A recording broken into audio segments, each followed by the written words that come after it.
first learn about NFP? Let's move to NFP now. Let's keep contraception aside and let's talk about NFP. When did you first learn NFP and what made you decide to give it a try? I know you spoke about it. So coming back to that, 13 years into our marriage, we started the new program in Goa called Engage Encounter, and we had to teach NFP there. So friends of ours came and they taught, and then they said after they finished, it was very interesting. There were only 4 couples attending, and we were the team couple. So they said, we have a book, we don't need it now. We are like, well, we don't need, anybody wants the book, you can take it. So guess what? I took the book. Okay. Yeah, and in that book, it was quite a detailed book. Okay, even the method. But what is the more interesting was the kind of apologetics behind it. Like, why NFP? Yeah. And for the first time, I read okay, in a Catholic book that what we were doing was a sin. And I think it was a moment of grace for me, because when you hear the truth, 2 things you can do, right? You can say, okay, that's bullshit, I don't care what the church says. I mean, this and it's too hard. I'm not going to do it. And what does the church mean by telling me 13 years I've been doing the wrong thing? The pride can come in. But I think the moment of grace, I received that grace to say, I did the wrong thing. That I have sinned. Okay, I accused myself. And I went and confessed to Anna that, you were right all this time. Yeah. And I think, and that became the journey. So we wanted to learn this method properly. This book was, actually, it was quite an old edition of that. And we had the address there. So we wrote to this organization that published a book called the Couple to Couple League in the US. We didn't expect a reply. Who replies to some couple in India, right? But they replied. And they sent us a home study kit, containing the new manual and, the study material and thermometer and everything.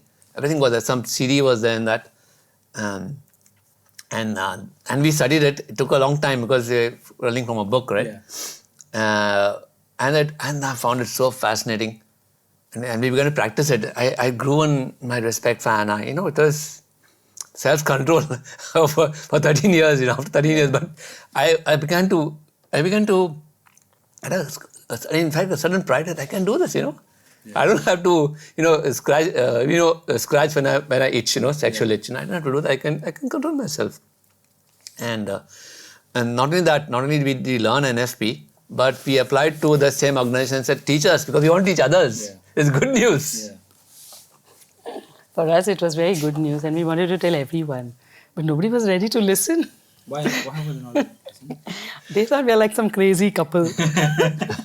The whole world is talking saying... about some magic potion. Yeah.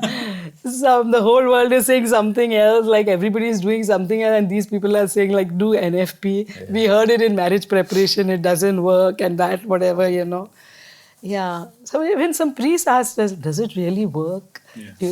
When we met. Yeah, we used to be so excited. They used to call us a crazy couple in Goa. Yeah. Because we are talking about NFP. Yeah. So then we slowly started talking less about NFP. And but we just wanted to, so we were trying to find out other ways to go. So I started going to JMJ hospital when people deliver. And then I started telling them, after this, you'll have like this kind of, when you won't get your periods regularly, you'll be afraid to have. And I used to share my story, And then, so if you want to know anything more, you can contact us. I used to give some handouts to them and tell them, this is our number if you want to learn NFP. And I used to tell about the church's teaching. But one-to-one in one room, I used to go and do this work. But my excuse was to help them with breastfeeding. Yeah, and I didn't know much, but I should just go. Then I got trained actually to be a peer counselor for breastfeeding. So then I could help. Wow. Yeah, so I'm trained for that also from the La Leche League. Okay. Yeah, so right now I'm also doing, we left the La Leche League because it was started by 7 Catholic mothers, but now everything has become very secular there. Yeah. So we are on a group called Catholic Nursing Mothers League. Okay, so what do they do in that?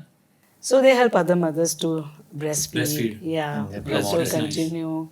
Yeah. So A lot of mothers go through a lot of Yeah. pain and depression, I think, Yes. post. So I know a postpartum. lot like that. Yeah, many people come for help. Yeah, and then we also talk about this cycle, no? Because in the NFP class, when you're breastfeeding, we have a special class for breastfeeding couples. Oh, really? Yes, Okay. to help them to see how the different because they are not going to get periods regularly. Yeah. So what to watch out for the signs. So we have a special class for that. Okay. So some of couples contact us for that. Oh, that's brilliant. Yeah, so that is called. But you, besides this, you remember the time when we invited to speak to the charismatic couple? Just the charismatic movement has started a group for charismatic for couples, Okay. couples in the movement. Jesuit house, And we knew Savio, I think who was Savio, right? Savio. Savio Masculine. So he said, why don't you come and talk? We have this new group and we want couples to come and talk. So you come and talk something.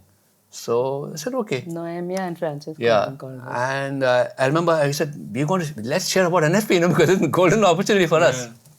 I remember going to the chapel and praying in Jesuit house, and we were actually very, we were worried. Should we really speak about our lives before we learned NFP, what we were doing, or should we not?